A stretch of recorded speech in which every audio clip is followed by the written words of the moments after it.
তুমি গঢ়া প্ৰতাৰণা কলেজৰ মই অধ্যাপিকা।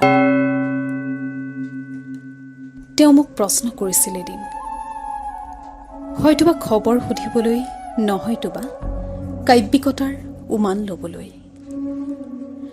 কি জানি হেৰাই গৈছে কাব্যিকতা তেওঁলৈ বুলি মোৰ পৰা, নহয়তোবা হেৰাই গৈছোঁ মই কাব্যিকতাৰ পৰা। তেওঁ সুধিছিল এনেকৈ,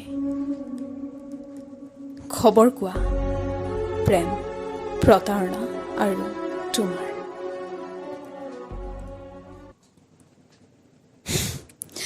হাঁহিছিলোঁ মই লাহেকৈ। প্ৰত্যুত্তৰ দিছিলোঁ ময়ো তেওঁ বিচাৰি ফুৰা কাব্যিকতাৰ ভাষাৰেই।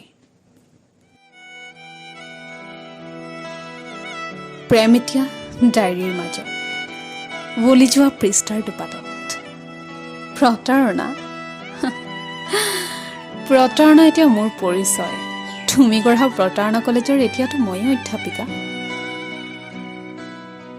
সেই নুসুধিবা না মোৰ খবৰ, কোনেও নলয় দেখোন আজিকালি মোৰ খবৰ। মোৰ লগত জড়িত হয় তোমাৰ খবৰ।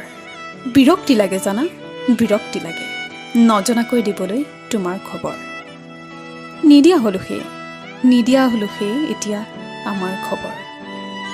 সেয়া আজি বহুদিনেই হ'ল কোনেও নোলোৱা মোৰ খবৰ। বাক স্বাধীনতা হেৰুৱাই পেলাইছোঁ দিবলৈ মোৰ আৰু তোমাৰ খবৰ। সেই অভিমানী তোমাৰ হৃদয়খনলৈ আজিও মনত পৰে জানা, সেই ভয় লাগে। কিজানি মোৰ খবৰ শুনি তুমি হতাশ হোৱা, কিজানি আকৌ উভতি যাবলৈ মন যায় চেলফিৰ মাজত লুকাই থকা হাঁহিবোৰৰ মাজলৈ। আত্মকেন্দ্ৰিক মনটোলৈ যান্ত্ৰিকতাৰ মাজত নিজকে লুকুৱাই আকৌ ঠিকনা বিচাৰোঁ নিজৰ।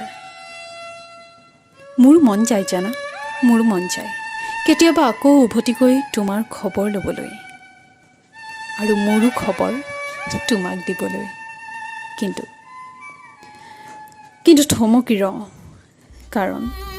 কাৰণ এতিয়া মই যে তুমি গঢ়া প্ৰতাৰণা কলেজৰে অধ্যাপিকা। এতিয়া মই তুমি গঢ়া প্ৰতাৰণা কলেজৰ অধ্যাপিকা।